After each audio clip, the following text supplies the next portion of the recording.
Hello, it's your favorite sports Unc here. Don't forget to hit that subscribe button to join the fastest growing community on YouTube. Remember, Nightcap doesn't happen without you. So please subscribe or you're going to make Ocho cry.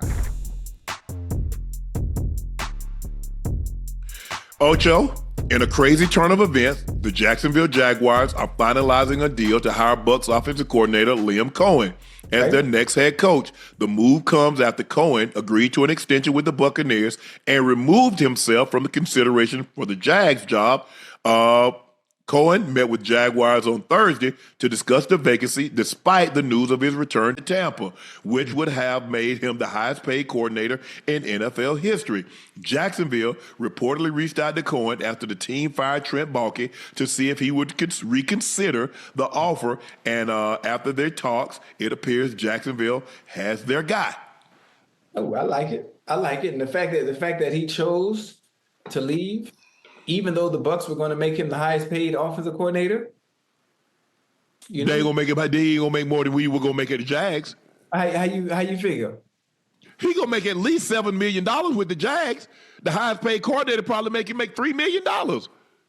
We just talked about Spagnuolo making 3.5. I know that's what I'm just saying. But if they're telling him to leave the job, we want you to reconsider. I'm sure they allow him to reset the market on whatever it is. No, they're going to ask him to the Jags ask him to reconsider. Right. So they're going to give him a head coaching job, which will probably be somewhere around $7 million. The Tampa Bay Buccaneers was only going to give him $4 million. Okay, okay, yeah. No, I was just saying. So I had it backwards, but I knew he was right. Yes, because he could make more in Jacksonville. Yes, absolutely. Okay. And look, and you're over everything. You're responsible. I mean, the head coach comes with a lot of responsibilities. Yes, you're not responsible for one side of the ball. You're responsible for the whole ball. Yep. Offense, defense, special teams. When we're going to practice, what time we're going to meet. Okay, what's the training? You know what I'm saying, as far as weight schedule. Okay, injured players, what time do they have to be there? How long the meeting gonna last? Right. What time are we gonna leave Ocho for road trips? Where are we gonna stay? All that goes on the head coaches. Right. So congratulations. I hate it for Baker because Baker had really, under his guidance.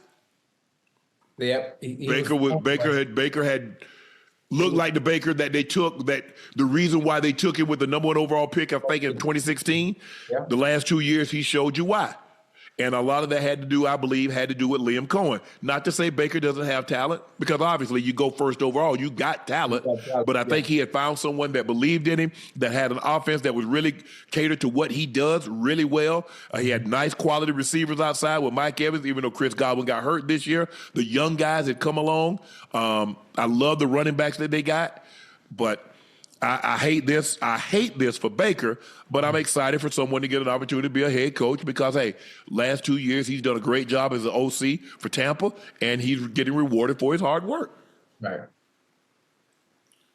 Oh, yeah. That's dope. So what do you think, Ocho? You like the move?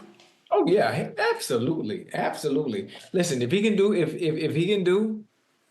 what he did for Baker, imagine what he could do for Trevor Lawrence. If Baker Mayfield had Mike Evans, now young Bull is a stud over there in Jacksonville now. Chad, Brian Thomas Jr., I don't know if y'all paid attention to Brian Thomas Jr., but there's a reason he's in the Pro Bowl. Yeah. There's a reason he's in the Pro Bowl. So that magic he had in Tampa with Baker and Mike Evans has always been Mike Evans, but I'm sure he can create that same magic between Trevor Lawrence and get him turned around, after getting that huge payday. And Brian Thomas Jr., there go your security blanket right there. Yeah. There go your security blanket right there. Yep. There go your security blanket Take right Bigsby. there. I think you probably need to do a little bit more with the offensive line, shore that up. Yeah. I think they got a pretty good defense. Maybe look at a corner, you got a high draft pick. You got a quarterback. You don't need a quarterback. I wouldn't spend a high draft pick on a wide receiver. I wouldn't spend a high draft pick on a tight end. I don't know if there's one that's worthy to be selected. Is there an offensive lineman that's worthy of a pick that high? Probably not. Maybe a defensive lineman, maybe a DB. But Yeah, you got Trevor Lawrence, you got Brian Thomas Jr., you got Evan Ingram, you got Tank Bigsby, you got Trevor Etienne. Etienne. So you got some nice quality pieces, but you're gonna have to protect Trev, and he's gonna have to do a job of protecting himself. They have the number 1 pick, right? No, Tennessee has the number 1 pick. Oh shoot. Okay, that means Shador is going first then. Jacksonville's at 5. So let me see. It's Shador probably go first to Tennessee. The second would be, I think Cleveland's at 2. then Cam Ward would probably go 2. And who in New England is 3, right? No? Giants are 3. New England's 4. Jacksonville's 5. Yeah, that might be a shocker right there, 2 at 3. The question is, would Tennessee be moving to move down? Is there somebody that's in the draft that Tennessee says we must have, and we don't believe he'll be available if we slide down to 3, 4, 5, 6, 7? That's the question, Ocho. Because the question is, are Tennessee one player away, Ocho, or do you need multiple? Multiple. Okay, if I can slide down and get next year's first rounder, get maybe pick up a second or third this year, and a second and third next year, and in 27 maybe get a fourth.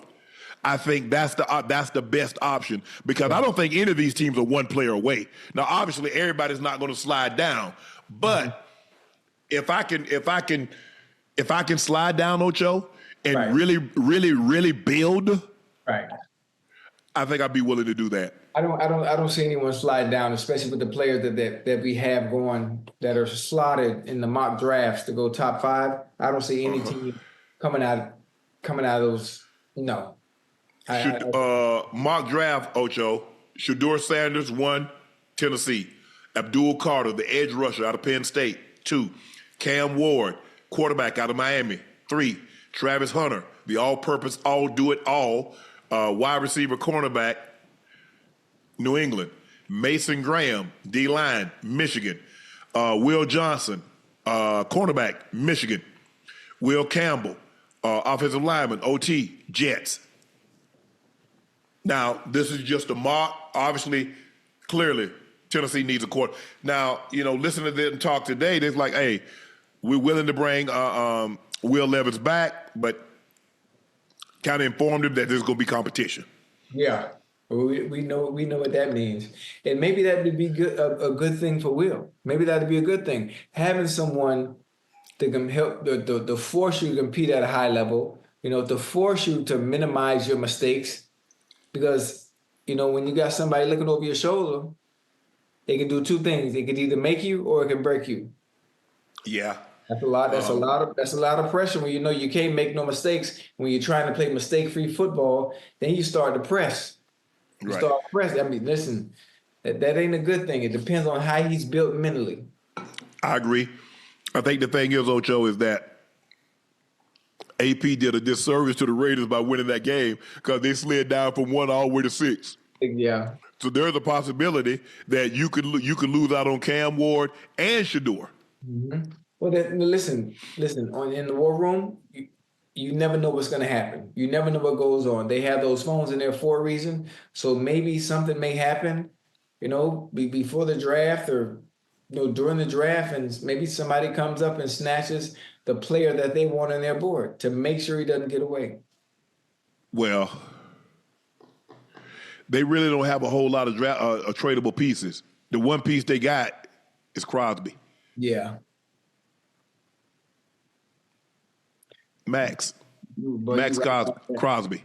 That's the one piece that everybody would be willing to give up a first-round pick or multiple picks for. I don't see anybody else on that roster that they would be willing to give that up for. Brock Bowers, but they're not trading Brock Bowers. Hell no. But Max Crosby is the only one that I see that has the capital attached to him that somebody would be willing to give up. He's the most valuable. He and Brock Bowers are the most valuable pieces. Well, clearly they're not trading Brock Bowers. Mm-hmm. But I don't think the Raiders are one player away. But they need a damn quarterback. That's what they need. They absolutely need a quarterback. You fix that situation, and then you build it. You build around.